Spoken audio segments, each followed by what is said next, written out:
you're new to my channel, my name is Alexi and I am the teacher behind Bukuras Tutorials.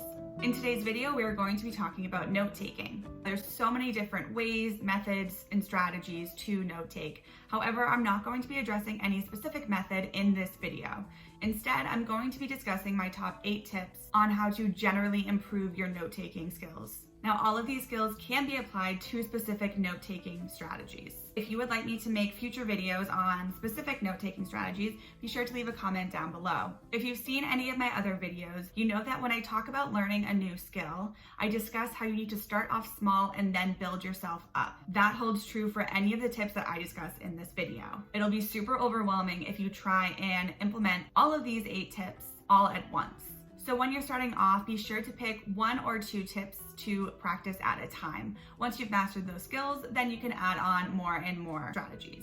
The tips that I discussed today can be used if you are taking notes either in a classroom from a lecture or from a book or a textbook. They can also be applied if you are typing or handwriting. Now, before I get into my top 8 tips, be sure to like this video and subscribe to my channel if you have not already done so you never miss out on a study, organization, or time management tip. So let's jump right into the video. Starting off with tip number 1, be sure that you have all of the necessary tools that you are going to need. If you are typing on a computer, be sure that you have the computer and be sure you have the charger just in case.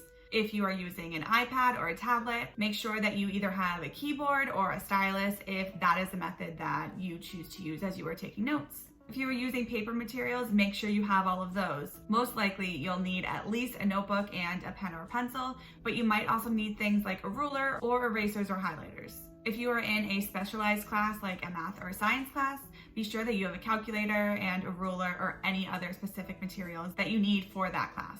Make sure that you have all of the necessary books or textbooks that you need. And lastly, make sure that you have access to any websites or apps that you might need to access. If you do need access to any websites or apps, be sure that you have your login details.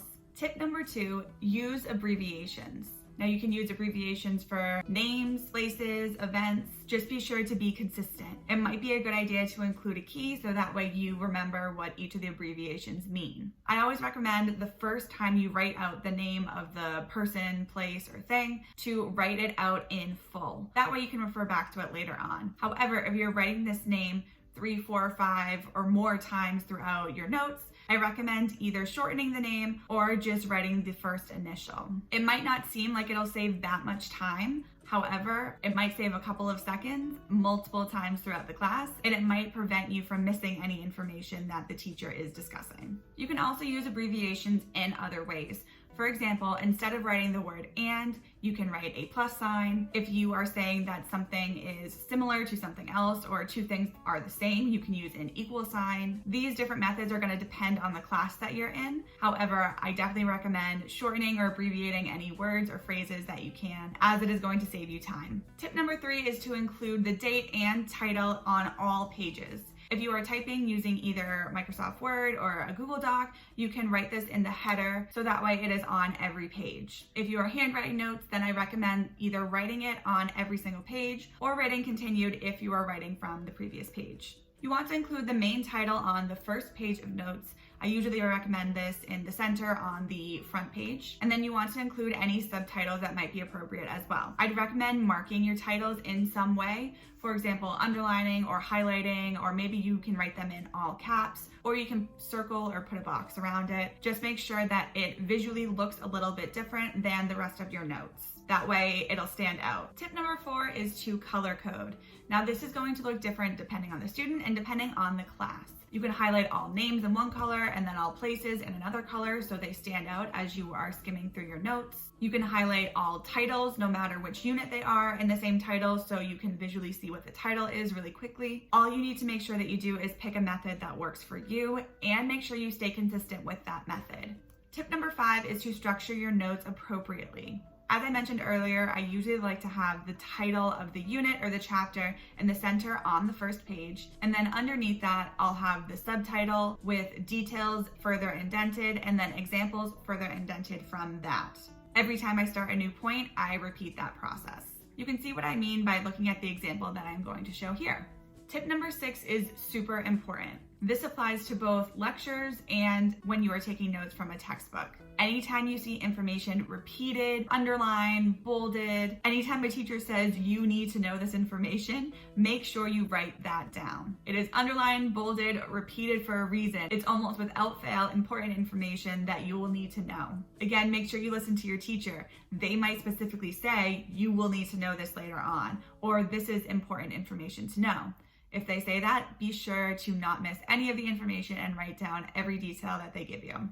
Tip number 7 is to use sticker tabs to separate each section in your notebook. Now, you might already have a notebook that is separated into sections. However, these sticker tabs let you separate those sections into more sections. You can keep each subunit together, you can keep each unit together, whichever works for you. These sticker tabs just allow you to stay a bit more organized. If you can, I recommend matching up the color of the sticker tab to any other color coding method that you've already put in place.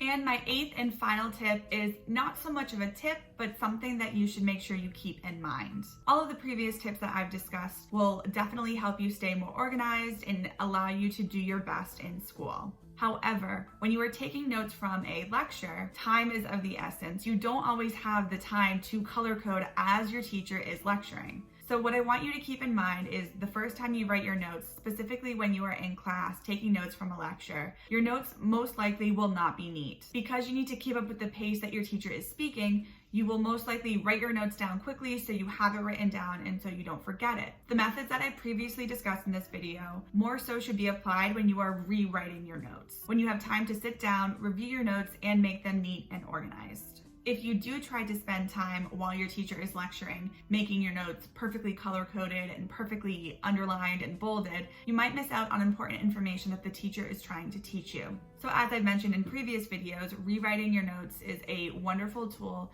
to help you study. And that is the time when you can implement most of the strategies that I've already discussed in this video.